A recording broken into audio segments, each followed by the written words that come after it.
my clients have been asking for this. Ano daw yung skincare ko, ano yung makeup routine ko, how to look fresh throughout the day. So, I'm about to show you ano yung morning skincare routine ko. First, guys, I cannot tell you this enough. Please mag-alcohol muna kayo ng kamay nyo before nyo lagyan ng skincare products yung face nyo. First, toner. This works. Gamit ko na to for about, pero mag 1.5 or 2 years ko na atang not the same bottle ha. Like, this is my third purchase. I really love this. Like, nag-work siya sa akin. I do use retinol. I spray sa sides, tapos yan, tapos tapa. Ang sunod ko is vitamin C. Guys, I'm showing you this. Like, walang sponsor dito. Like, I'm just a newbie. And I bought everything with my own money. So, yeah, just a few drops. Pero, for me, I try my best to put vitamin C every single day. Pero it's just the next one that I use just 1 to 2 pumps lang. Like, ganun yung consistency niya. Face. This is my 5th bottle. Para lang patunayan ko sa inyo, as in, super laspag na. And ito din.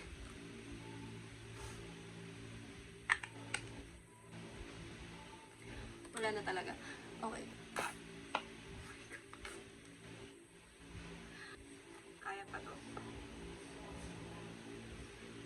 Kaya pa talaga to. Ito talaga yung routine ko kasi nga, nag-grip yung makeup ko with it. Bihira yung araw na hindi ako mag-makeup. Pero, pag kami naman ng family ko lalabas, I'd rather not use makeup sometimes kasi let that dry and after that, makeup. First of all, I'm not a fan of dewy makeup. Siguro, mukhang dewy, yes, kasi I do have highlighter recommendations na magmumukhang dewy yung skin ko. But, yung hindi ako magpa-powder, autopass. Pero I'm still an avid fan of a normal sponge kaysa sa puff. So it's either a foundation or a concealer, but on some days na I do have some pimples, I do use a foundation. But on some days, I use concealer as my foundation. So first, Izzy. Guys, sobrang ganda as base yung Izzy. Kasi yung, I have the foundation, but this alone didn't really work for me. Nagmo-move yung center part sa face ko. I don't know, maybe dahil sa skincare ko, but again, I'm a mom. I really don't have the money to keep on testing a lot of products and buy products just to make this work. So, what I did is, since I have the Etude foundation, this is too matte. Like, ito talaga panglabanan sa Pilipinas. Like, this is really, really matte. And if you have extremely oily skin, this will definitely work for you alone. But ako kasi, I have oily combination skin and some dry areas kasi I do use retinol. I mix them together. So, I mix these together and sobrang ganda ng finish. As in, guys, sobrang speechless ko with this. Ito talaga holy grail kong foundation. And yung strokes. Yung strokes kasi, dinipot ko siya. I put it dito. Strokes ko nandito kasi nagta-travel ako. So, I do my makeup sa car. So, ang shade ko sa strokes is yung light 2. Yun yung shade ko. Kailangan ko ng super duper long lasting na hindi glowy. I use strokes. If I want that glowy, ethereal look, I use this. This is Get Ready With Me na foundation. I really like this. Ganito yung skin ko na maganda. I use this as in simot na simot. Sa lahat ng makeup ko, pinaka nasimot ko is yung Izzy and ito. Sa lahat ng makeup ko, ito at ito yung nasimot ko. This is my second purchase. Ang shade ko dito is OF1. And gamit ko yung Lucky Beauty na shade, Chai. Pero ito kasi medyo dark siya sa akin. Nag-release sila ng bagong shades but meron pa akong backup. This is a proof na I have backups of Lucky Beauty concealer. How much do I love this? I have backups, pero magkaiba yung mga shades na binili ko kasi at the time that I bought this, I wasn't sure what my shade was. So, I have Chai, Porcelain, and Vanilla. Feeling ko yung Porcelain, it's really light on me. So, gagamitin ko na lang siya as an under eye concealer. But for overall my face, feeling ko Vanilla would work sa akin with bronzing na lang. Pero ito talaga, yung sobrang the best. Andrea, please make a foundation formula nito. O kaya, lakihan nyo na lang. Kasi ang konti nito, guys, this is just 5 milliliters. Paired sa Get Ready With Me and sa Izzy, meron sila parehas 10 milliliters. So, talagang sulit ito. Pero in terms naman sa ganda tignan ng skin, guys, Lucky Beauty is really good. Ang konti lang talaga, 5 ml. Kaya hindi na ako nagtataka bakit simot na simot ko. But please, Andrea, lakihan nyo. As in, I really like this. I'm going to use this just to prove my point. Ito gagamitin ko base kasi I don't see the need for me with a lot of coverage. Kasi coverage nito is light medium to medium, exactly medium. And I really like this.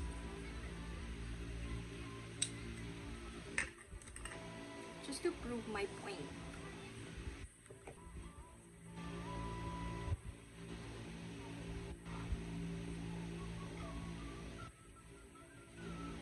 See, hindi siya super full coverage, but it makes your skin looks really good.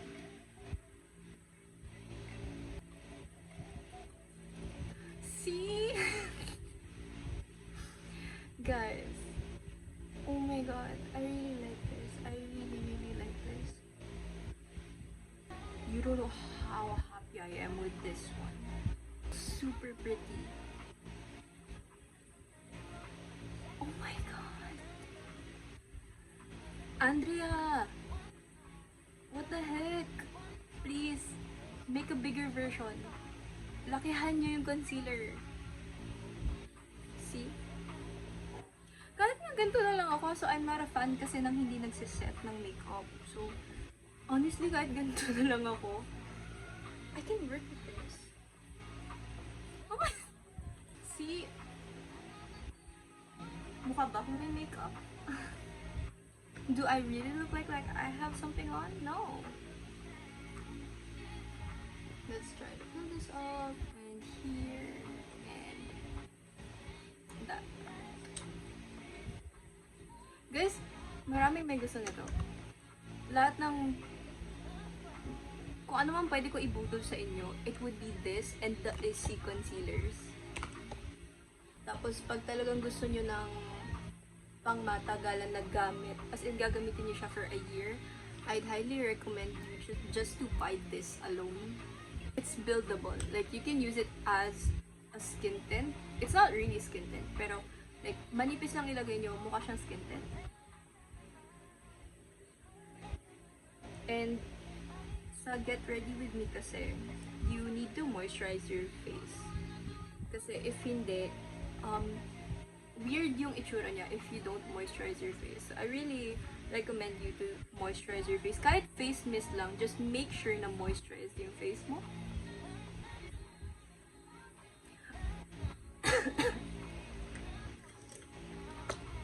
I cannot, oh my gosh, really cannot get over with that concealer.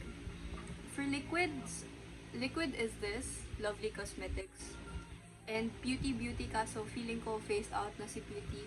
So, I'd highly recommend Lovely Cosmetics. Long lasting, very, for me at least. Kasi nga, talagang nagbe-bake ako ng face. Bake with translucent powder. I use this. And for cream or stick form is Detail. I really like this. Sobrang fresh. Nakaka-brighten siya ng under eye. So, I'll show you kasi sobrang underrated. Underrated. Imagine how small. This is my hand, ah. And yung kamay ko, maliit na kamay ko. Ganyan siya kaliit. Diba, kung gano'n siya kalaki, ganun din kadami. Kaso nga lang yung sa akin nag-crack. I think it's an issue with their packaging and hindi mo siya mababalik. So, pag meron kayo nito, please don't twist it up kasi hindi na siya bumabalik pababa. I just do this with my sponge. See?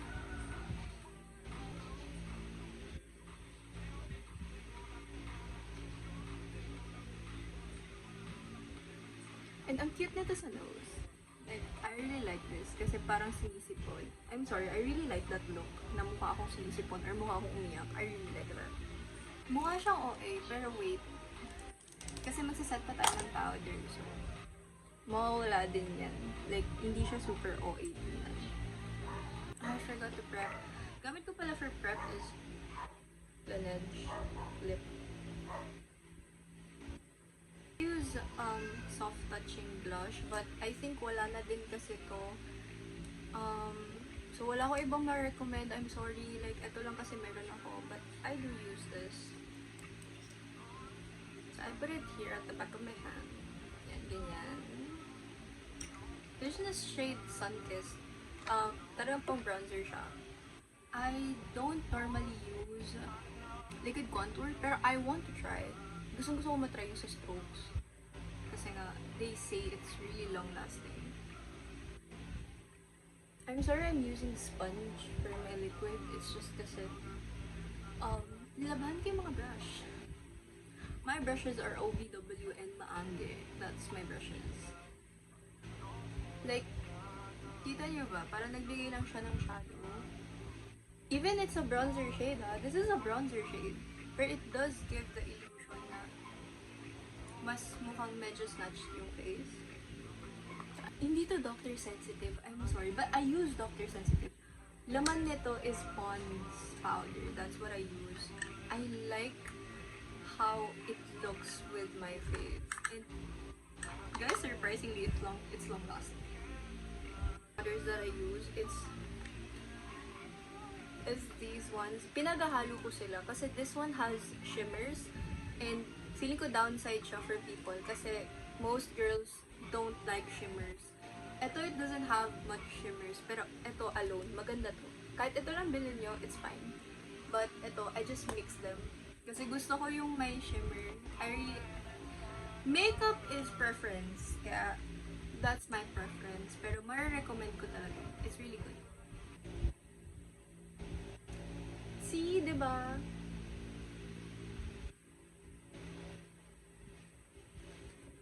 Like that alone, it just... I can't tell you enough how much it works.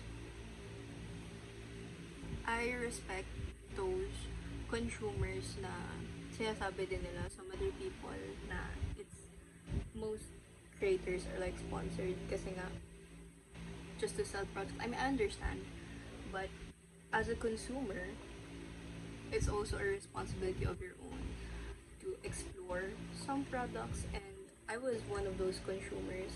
Until now, I'm still a consumer. I'm not an influencer, but these are the products that I have been exploring on my own. Eyebrows naman, I just use the Izzy matte eyeshadow palette. Talaga ng very natural. I use the black. So, huwag kayo matakot sa black. I use the black one. And, ganito lang technique ko. So, I just put it sa ends ng eyebrow ko. Tapos, brush. So, hindi ko nilalagyan ito. I just do that and brush. Kita niyo ba? May something lang. May something lang. I really like this kasi long-lasting din siya for me. Tatlo gamit ko. So, I use a Squad. Like, kita nyo sobrang worn off na siya. Spires. Kita nyo na kung gaano ko siya kangarag. As in. Gamit ko din yung sa Izzy which is this, yung muted na shade. Pero for now, I'll just be using itong Squad kasi it has the same shade. Ayan. And maganda siya. But mind you, meron siyang shimmer. Medyo shimmer siya. Kita nyo? Like, it looks fresh. So, nose contour. Ito din, isa pa, sobrang underrated. This is the...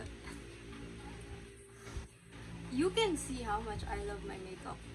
So this is the Natural Sculptura and I have been using this for a year. This is a year. Gamit ko din to sa face ko kaya kita nyo naman gano'n naka... Sa live nila, si Miss Mia, ay gulat na gulat siya nung sinabi kong na-hit pan ko na to. Natural, please. Bigyan niyo ako ng PR. I love your products. Like as in. So for nose, just dito, here, from here to here, here to here. That's fingers. Guess best friend niya din yung fingers nyo. Because it blends really nicely. See? Tapos make sure guys kung wide yung A-line nyo, just put it here para mag-darken siya. I have light not medium. I have light olive. I think I'm leaning neutral to olive skin tone. Kita nyo gano'n ka natural. I'm so in love with this contour. Uy! Tap it off. And down. Hindi up, downwards. For me, sa face shape ko. Down. I still have the Korean style of how I do my makeup. So I do my makeup like this since when I was senior high. Yeah. So here, from here to here. As in sa end ng here. And forehead. Don't forget your forehead. Like here sa temples. And kabila. For bronzer naman is again Squad. It's in the shade Warm. Yan, so ito. I use this pero very konti lang kasi pigmented din to. Dito lang. See? Yan, para lang may warmth. Minsan nilalagay ko din yan here pag super puti. For eyeshadow guys, I just use the Get Ready With Me Baked. This is the baked highlighter in the shade Mayari. Kita niyo ba yung bagong release ng Get Ready With Me? Insane! Sobra. So I use this. Parang siyang bronzer shade.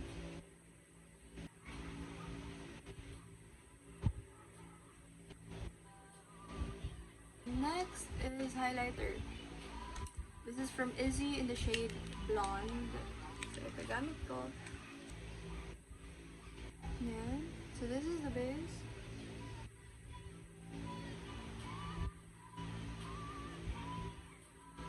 Then yung pinaka para dito is the Natural in Rastellas. It's such a beautiful ballerina shade. So this para lang hindi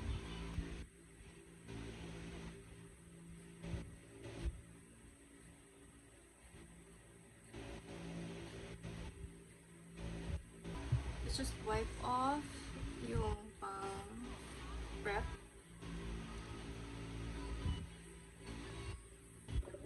For lippy naman, I have two combos. So gamit ko is Maybelline, what is this? I forgot anong line to, but I'm using more buff. So ito yung base.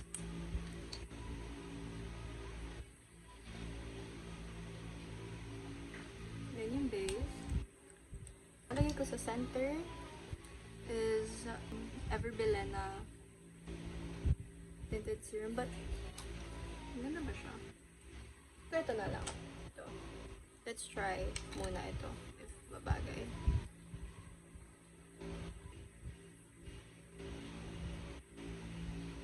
Pwede. Gusto ko ng putok yung gitna. It's the Douyin lip.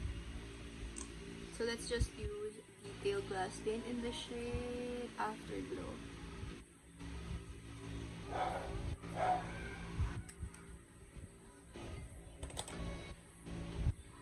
It's the finished look.